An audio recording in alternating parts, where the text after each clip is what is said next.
నడువేమో సిట్టి సీకుల బుట్ట పిన్న పెదవేమో పూత రేకుల దంట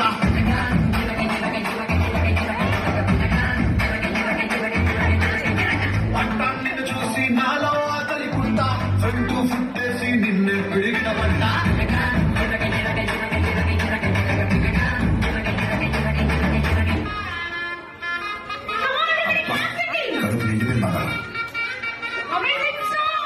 అంటూ గానికి 22 బస్తిల మస్తు కట్అవుట్ బచ్చా దానిలో బ్యాచ్ ఉండేది వచ్చినమంటే సుట్టు కిక్కే సాడక ఓ నైటు